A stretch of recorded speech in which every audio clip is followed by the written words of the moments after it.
बहुत सुंदर गीत। कण कण में नहीं है प्रभु। 23 तारीख की वाणी है।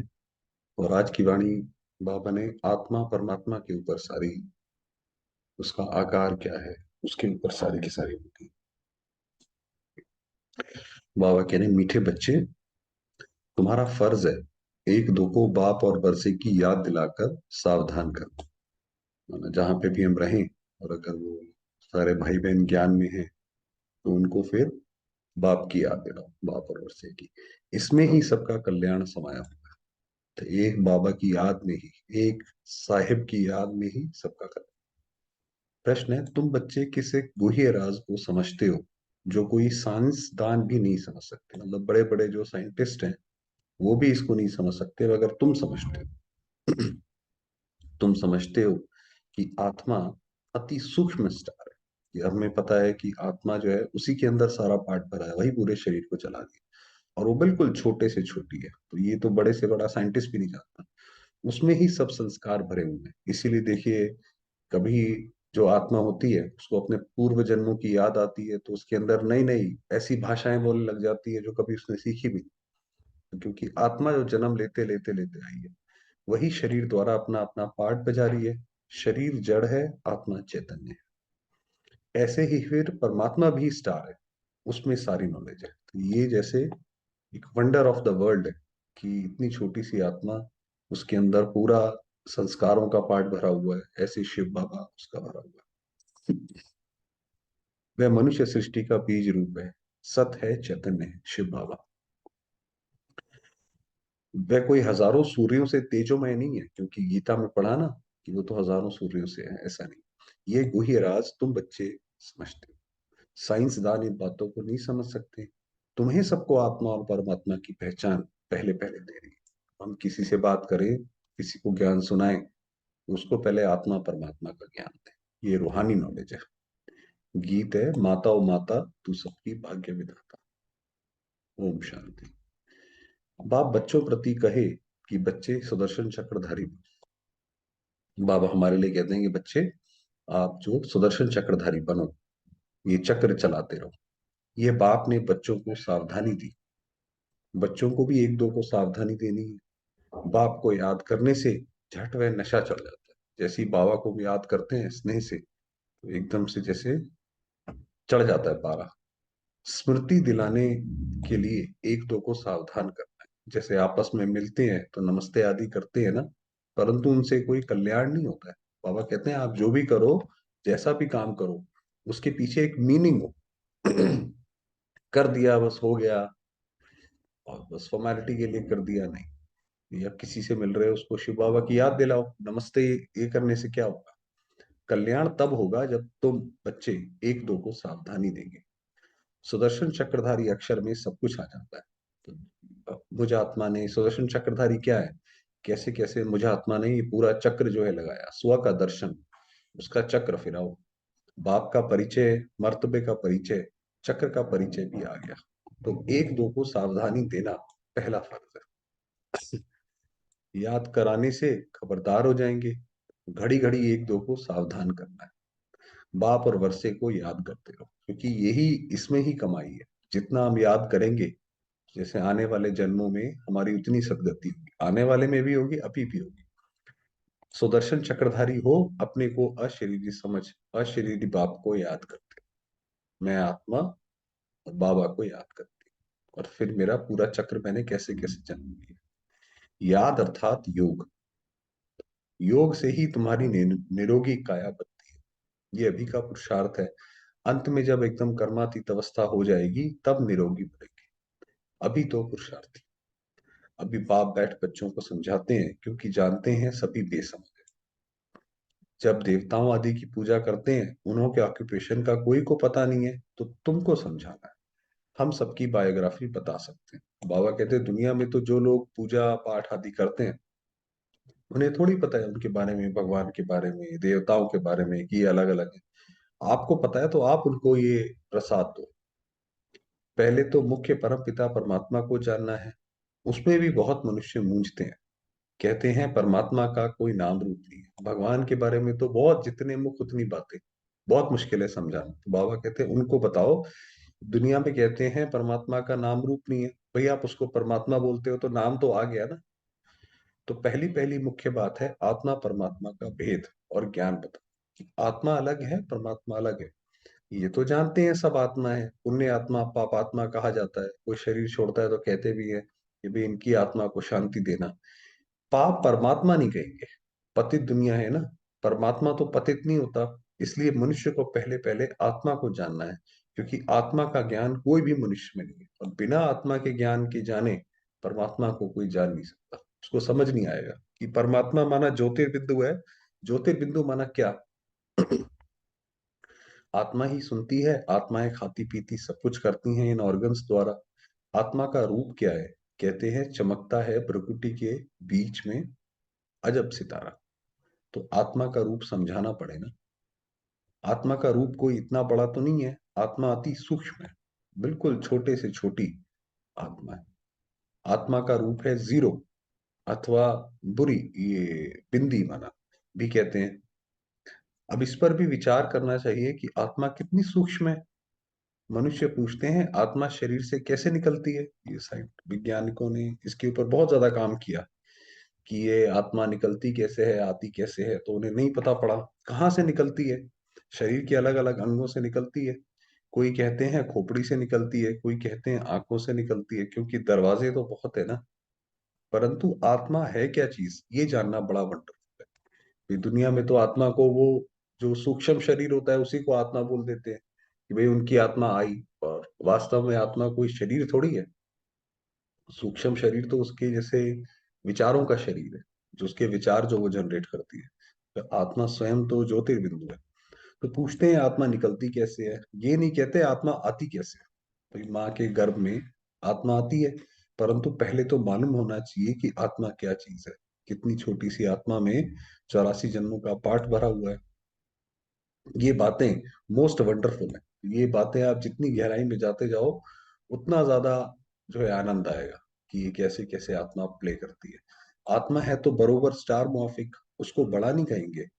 एरोप्लेन ऊपर जाने से बहुत छोटा दिखाई पड़ता है, परंतु आत्मा बड़ी नहीं होती है। उनका तो एक ही रूप है। माना बाबा ने कहा जैसे एरोप्लेन ऊपर जाता है सारी चीजें छोटी दिखाई पड़ती हैं, तो ऐसा नहीं है ऊपर से आप आत्मा देखोगे तो वो छोटी है, पास जाओगे तो बड़ी है, ऐसा नहीं है। उनका एक ही रूप है। तो पहले पहले आत्मा को जानना चाहिए। मैं आत्मा इस शरीर में प्रवेश करता हूँ, भल कोई कोई को साक्षात्कार होता है जैसे स्टार है। उस छोटी सी आत्मा में सब नॉलेज भरी हुई है। आत्मा है एक ही। ये बड़ा वंडर है, परमात्मा के रूप का भी किसको पता नहीं है। वास्तव में जैसी आत्मा है वैसे ही परमपिता परमात्मा है। जैसे हम आत्मा है बिल्कुल वैसे ही शिव बाबा भी भैया, वह भी बाप है। भले यहाँ बाप और बच्चा छोटा बड़ा होता है, परंतु आत्मा छोटी बड़ी नहीं हो सकती। शरीर में तो होता है ना, बाप होगा 40 साल का, बच्चा तो 8-10 साल का ही होगा, छोटे होगा। मगर आत्मा में ऐसा नहीं। आत्मा और परमात्मा के रूप में कोई भेद नहीं है। शिव बाबा जैसा हम भी वैसे। बाकी दोनों के पार्ट में, संस्कारों में भेद है। शिव बाबा जो है उसका पार्ट अलग है। उसका पार्ट तो हमें लिबरेट, गाइड, वो सब करने का है, पतित से पावन बनाने का। हमारा पार्ट दूसरा है। बाप समझाते हैं मेरे में क्या संस्कार है, तुम आत्मा में क्या संस्कार है। मनुष्य आत्मा और परमात्मा के रूप को न जानने के कारण आत्मा परमात्मा एक कह देते हैं। बड़ा घोटाला कर दिया कि आत्मा और परमात्मा, वो उसमें आता है गीता में कि तू मेरा ही अंश है। तो उन्होंने सोचा कि ये तो आत्मा परमात्मा एक है। वो तो, उससे तो सब घोटाला हो गया। दुनिया में जितने पाप कर्म हो रहे हैं वो जैसे कि भगवान ही कर रहा है। वही वो गीत भी वही था कि कण कण में नहीं है तू।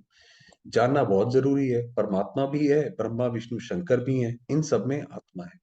जगतम्बा सरस्वती को गॉडेज ऑफ नॉलेज कहते हैं। तो जरूर सरस्वती की आत्मा में नॉलेज होगी। तो जब किसी भी देवता को आप कहते हैं तो जरूर उस आत्मा में नॉलेज होगी ना। शरीर तो नश्वर है, परंतु उनमें कौन सी नॉलेज है ये कोई को पता नहीं है। सिर्फ कह देते हैं गॉडेज ऑफ नॉलेज। अखबारों में आर्टिकल्स आदि पढ़ते हैं तो उस पर समझाना चाहिए। तो आपने कहा जहां पे भी यथाशक्ति आप अपना कर सकते हो वो करो। तुम कहते हो सरस्वती गॉडेज ऑफ नॉलेज, परंतु उसने कौन सी नॉलेज दी? अब उसकी गहराई में बाबा ले जाते हैं कि गॉडेज ऑफ नॉलेज तो बोला, नॉलेज तो बहुत तरीके की होती है। संसार में बीमारियां कितनी है, कितने तरीके के पक्षी है, कितने तरीके के जंतु हैं, सबकी नॉलेज है। तो गॉडेज ऑफ नॉलेज के पास कौन सी नॉलेज है और कब दी? उनको जरूर गॉड से नॉलेज मिली हो। तो गॉड का रूप क्या है? गॉडेज ऑफ नॉलेज, ये नाम कैसे पड़ा? नॉलेजफुल तो गॉड है।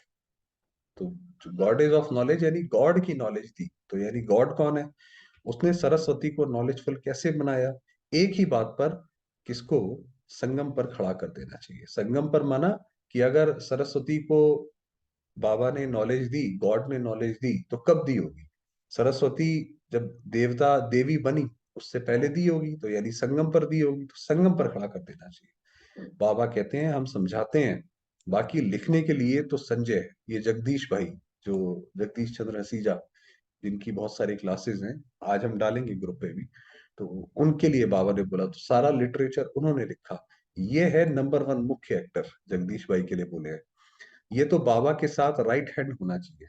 माना ये बाबा कह रहे हैं कि इसको तो मधुबन में बाबा के साथ रहना चाहिए, परंतु ड्रामा की भाभी ऐसी है जो इनको दिल्ली में भी रहना होता है, क्योंकि उस समय भाई जी ज्यादातर दिल्ली में रहते थे। तो बाबा ने कहा ड्रामा ऐसा बना हुआ है कि इनको वहां रहना है।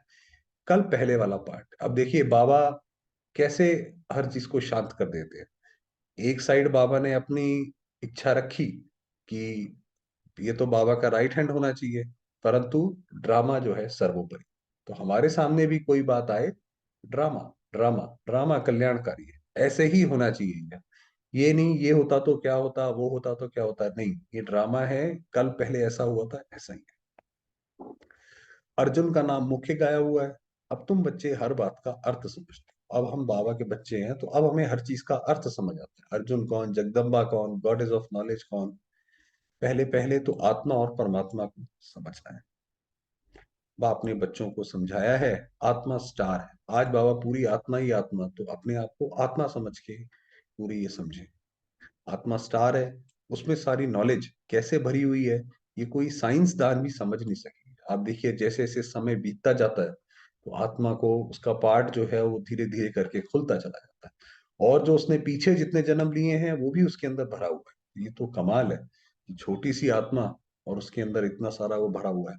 आत्मा में ही सब संस्कार रहते हैं, इसीलिए देखिए कोई आत्मा को अपने पुराने जन्म याद आते हैं, तो वो ऐसी भाषा, ऐसे आर्ट दिखाने लग जाती है जो उसने कभी सीखे भी नहीं। कई आत्माएं पैदा होते ही उनको म्यूजिक भी आता है, सब कुछ चीजें आती है, क्योंकि पिछले जन्म में वो कार्य करके आई। अब आत्मा तो स्टार है, अच्छा परमात्मा का रूप क्या है? वह भी परमात्मा ही है, फर्क नहीं है। ये जो महिमा गाते हैं वह हजारों सूर्यों से तीखा है, ऐसा नहीं है। बाप कहते हैं सिर्फ तुम्हारी आत्मा में नॉलेज नहीं है, मैं परमात्मा नॉलेजफुल। हम जब कोई भी कार्य करते हैं, तो हम पूरी तरह उसमें नॉलेज का, जैसे कि हमारे अंदर लुप्त हो जाती है। और भगवान जो है, जैसे हम सो रहे हैं, तो हम सो रहे हैं तो हमें उस वक्त ये थोड़ी रहता है कि हम सो रहे हैं, वो तो हम नींद में ही बैठे हुए हैं। मगर शिव बाबा जो है वो हमेशा नॉलेज है, कभी भी ऐसा नहीं होता कि उसको वो नॉलेज का बोध ना हो। बस ये फर्क है, तो इसीलिए शिव बाबा जो है वो हर चीज से परे रहता है। माया ने तुम्हारी आत्मा को पतित बना दिया है, बाकी कोई दीवा नहीं बुझा हुआ है। ऐसा नहीं है कि आत्मा का कोई दिया है वो बुझ गया है, सिर्फ आत्मा से नॉलेज निकल गई है बाप और रचना की, तो वो हम भूल गए हैं, बाबा और रचना की। सो अब तुमको नॉलेज मिल रही है, बाबा में नॉलेज है, वह भी आत्मा है, तो वो नॉलेज जितनी ज्यादा हमारे अंदर आती जाती है, आती जाती है, तो आत्मा के अंदर रोशनी होती जाती है। कोई बड़ी नहीं है, उनको भी नॉलेजफुल, सरस्वती को भी नॉलेजफुल कहा जाता है। अब उनको नॉलेज कब मिली, सरस्वती किसकी बच्ची है, ये कोई जानते नहीं। वास्तव में जगदम्बा सरस्वती जो यज्ञ में आई, वो है गॉडेज ऑफ नॉलेज, जो भविष्य में श्री लक्ष्मी बनती है। अभी वो जैसे जगदम्बा सरस्वती बनकर उन्होंने पालना की, सबको ज्ञान दिया, मनोकामनाएं पूर्ण करी, तो वही लक्ष्मी बनती है। तो वो ब्रह्मा की बेटी है, तो इसलिए सरस्वती किसकी बच्ची है? तो दिल में आना चाहिए, उनको कैसे समझाएं। तो ये हमें रहे कि ये जो दुनिया में लोग इतने दुखी हैं, उनको हम कैसे समझाएं। बाप परमात्मा कौन है, वह भी समझाना है कि वह स्टार है, उसमें सारी नॉलेज है। गॉड फादर मनुष्य सृष्टि का बीज रूप है, सबका बेहद का बाप, वह सत्य है। शिव बाबा सत्य है, चैतन्य है। सत्य है माना उसके बारे में हर चीज सत्य है, जो वो बोलेगा वो संपूर्ण सत्य है, अपने आप में ट्रुथ पर्सोनिफाइड। चैतन्य है, ऐसा नहीं है कि जड़ है। कि कोई कुछ भी करते रहे, उसको कोई ऐसा नहीं, चैतन्य है हर चीज, जैसे हम चैतन्य हैं वैसे वो भी चैतन्य है, और उनमें सच्ची नॉलेज है। उनको ट्रुथ भी कहते हैं गॉड इज ट्रुथ। और कोई में सच्ची नॉलेज है नहीं, तो सिर्फ क्योंकि ट्रुथ एक ही होता है, तो वो एक भगवान है, उसके अलावा बाकी जो है और किसी के पास सच्ची नॉलेज है नहीं। रचयिता एक बाप है, तो सारी रचना की नॉलेज भी उनमें है। झाड़ का बीज रूप है ना, तो जैसे बीज में पूरे झाड़ का आप अगर बीज उठा के देखें तो आपको पता पड़ जाएगा कि इसमें फल कौन सा आएगा, फल कैसा आएगा। अब ये जो किसान होते हैं जो ये फसल पैदा करते हैं, तो उन्हें तो बीज अलग अलग किस्म के होते हैं, कोई बहुत अच्छे बीज होते हैं, कोई कम भी होते हैं। तो उन्हें पता होता है कि ये बीज डालेंगे तो ये फसल आएगी, अच्छी आएगी खराब आएगी। तो यानी बीज में सब होता है। आत्मा तो चैतन्य है, शरीर तो जड़ है। जब आत्मा आती है तब ये चैतन्य होता है। शरीर में जब आत्मा आ गई तो उसके अंदर वो सारे काम करने लगता है। देखिए कोई शरीर को चोट लगती है तो फिर वो भर जाती है। आत्मा की सातों शक्तियां जो हैं वही ये चोट भरने, बीमारी से ठीक करने, वो सारा काम करती हैं। आत्मा निकल गई फिर तो शरीर को कुछ भी करते रहो, जाके जला देते हैं तो उसको कुछ भी नहीं होता। ऐसे है। बाकी समय हुआ है और वरदान पढ़ते हैं। वरदान दिया, स्वयं को संगम युगी समझ, कि हम संगम पर बैठे हैं, व्यर्थ को समर्थ में परिवर्तन करने वाली समर्थ आत्मा बन। आपके सामने कोई व्यर्थ भी आए तो उसको समर्थ में परिवर्तन कर दो। कैसे? ये संगम युग समर्थ युग है। समर्थ युग माना जो आप करना चाहो आप उसके समर्थ हो। तो सदा ये स्मृति रखो कि हम समर्थ युग के वासी, समर्थ बाप के बच्चे, समर्थ आत्मा है। तो बाबा ने कहा ये हमेशा स्मृति रखो कि हम कर सकते हैं, सब कुछ कर सकते हैं। तो व्यर्थ समाप्त हो जाएगा। व्यर्थ का मतलब ही होता है कि अरे इसने ऐसा किया, उसने ऐसा किया, हम ये कर ही नहीं सकते, तो वो सब व्यर्थ है। कलयुग है व्यर्थ। कलयुग में माना जो भी मनुष्य करता है आखिर में वो व्यर्थ हो जाता है। पूरा उसने पैसा कमाया, आखिर में जब जा रहा है तो पैसा काम ही नहीं आया, व्यर्थ हो गया। जीवन भी व्यर्थ हो गया। संबंध रखे, जब संबंधों की जरूरत थी तब वो काम आए नहीं, तो संबंध भी व्यर्थ हो गए। कलयुग है व्यर्थ, तो इसमें जो करेंगे व्यर्थ। जब कलयुग का किनारा कर चुके संगम युगी बन गए तो व्यर्थ से किनारा हो ही गया। फिर तो अगर वहां से आ गए तो हमारा फिर समर्थ हो गया। यदि सिर्फ समय की भी याद रहे तो समय के प्रमाण कर्म स्वतः चलेंगे। तो जो समय है, ये समय कौन सा है? संगम युग है। बस अब ये जल्दी खत्म होके सतयुग आने वाला है, थोड़ा सा समय है। आधा कल्प व्यर्थ सोचा, द्वापर कलयुग व्यर्थ सोचा, व्यर्थ किया, लेकिन अब जैसा समय, जैसा बाप वैसे बच्चे। जैसे शिव बाबा है, अभी वो क्या कार्य कर रहे हैं? वो दुखियों को सुखी बनाने का कार्य, हम भी वही कर। स्लोगन है, जो सदा ईश्वरीय विधान पर चलते हैं। तो बाबा ने जो नियम मर्यादाएं बताई हैं, वही ब्रह्मा बाप समान मास्टर विधाता, वही ब्रह्मा बाप के समान बनते हैं। ये, चलिए फिर बाबा को।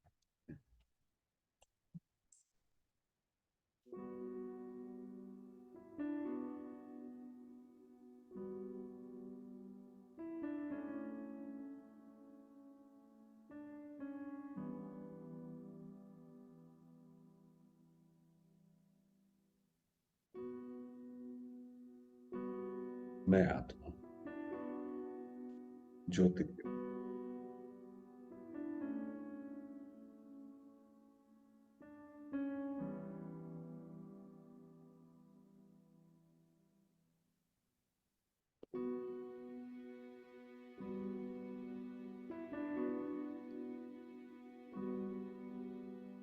पवित्रता की किरणें चारों ओर फैला रही।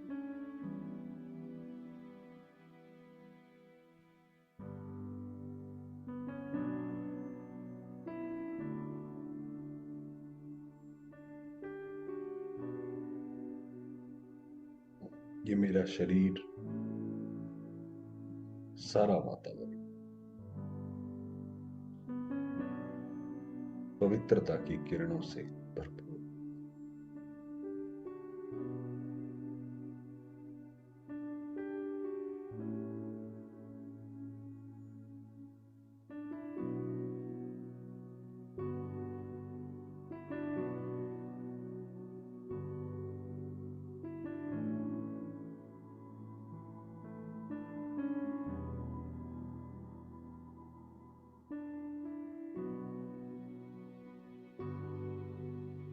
मेरे बाबा स्वयं परमात्मा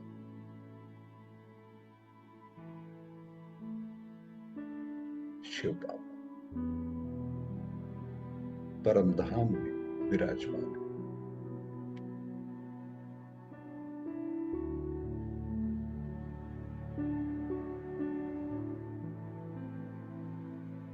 मनुष्य सृष्टि के बीज रूप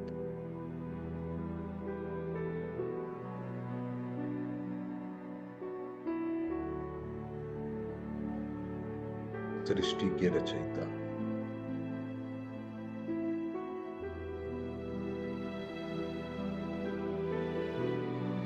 उनका प्रकाश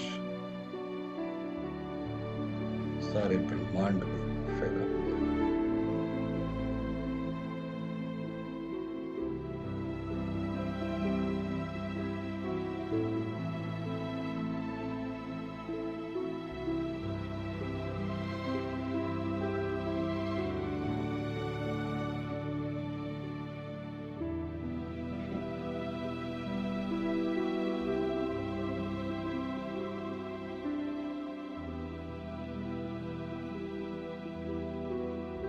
मैं आत्मा भी परम धाम में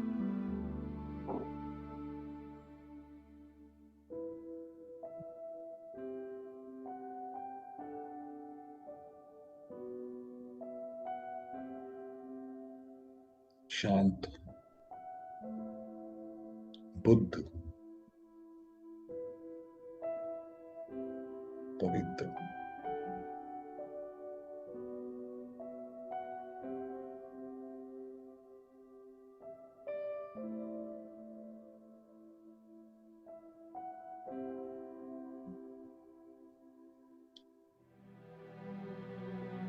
बाबा की किरणों में, उनके स्नेह में समाई हूं।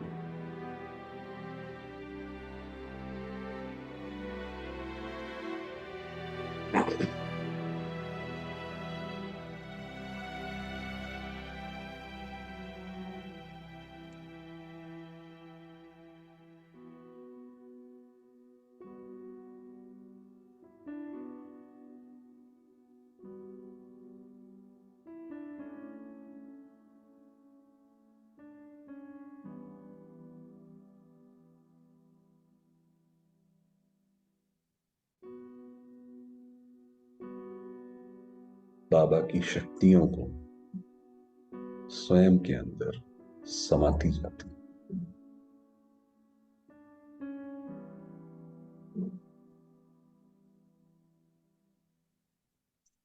मैं आत्मा शिव शक्ति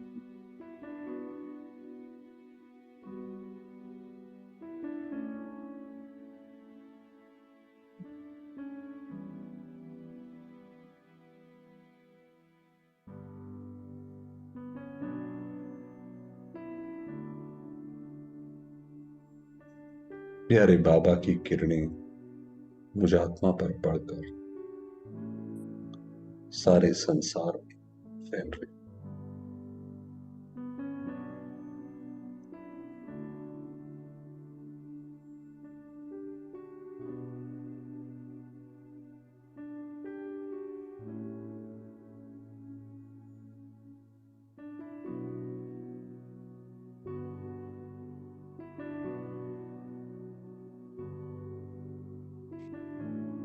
संपूर्ण सृष्टि में शांति व्याप्त है।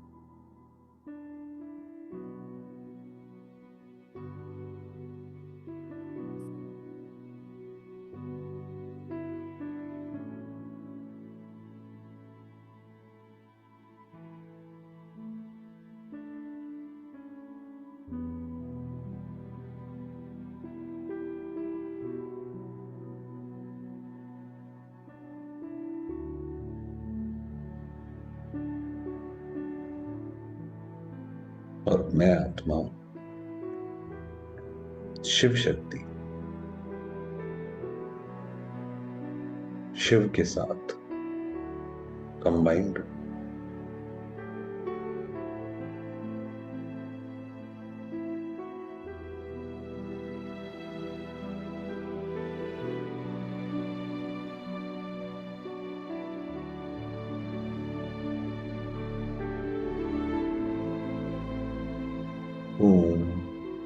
शांति।